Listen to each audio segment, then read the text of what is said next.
Hey everyone, in this video we will learn how to build a Power BI report in under 2 minutes. But before we start, we just definitely need to do some groundwork. So what I want you to have is you need to have the Power BI client installed. So you can use pip install Power BI client. Or if you want doing it in Jupyter Labs, you need to run these commands. And I'll leave a link to this article in the video notes so you can download this. And I'll also leave this in the show notes so you can install this Power BI client. And once you've got the Power BI client installed, so I'm in Visual Studio Code at the moment, and I'm using a plugin for Jupyter Notebooks, but you can also run this in Jupyter Notebooks. Now you can time me if you want. So we'll just run through the steps. It's 8:03.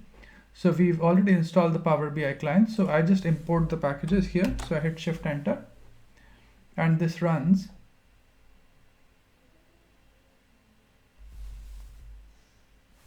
And it's imported the libraries that I need, and then we'll just authenticate the device. So authenticating the device means that you definitely need a Power BI account. So you need an account, a Power BI Pro, so you can authenticate it. So I'll hit Shift Enter and it gives me this. So I need to go to this login. So I click on this. It'll just open the browser for me and it'll ask me to prompt the code that I've generated. So I'll just go back and grab this code, Control C, and I'll paste it here and I'll just hit next. And I've already got a Power BI account, so I'll use that and I'll select it and hit next.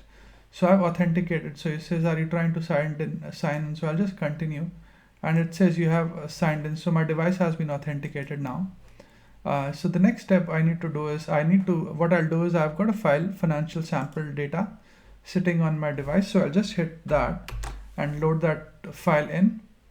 And after that, all I need to do is I need to run this command, pbi visualize is equal to, and I pass the data frame and the authorization. So I hit that and it's authenticated for me. And all I need to do now is, so this object, I just need to run this.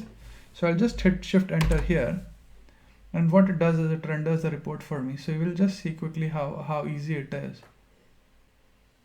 And you can see that I've got the report and I can view this report. So essentially all I've done is I've passed along a data set to Power BI. I've authenticated the Power BI service. So let's rewind a bit. I imported the libraries I needed. I authenticated my device with the Power BI service. I got data into a data frame using pandas. And all I've done is I've passed this to visualize this. I've used quick visualize. I've passed the data frame and I've passed the device auth. And then I've just rendered the report. So as you can see, it just took me like under 2 minutes to just render the report. It took me a lot longer to explain this as a concept, but this report has not taken that long. So I hope you find this video useful and thanks for watching this video. I think it's a great feature for someone who's just starting out with data analysis, and they can use this as a starting point and go from there. So I hope you find this video useful and thanks for watching this video. Please do subscribe to my channel and like my video if you enjoy what I'm doing. Let me know if you would like me to take up any other topics. Cheers, bye.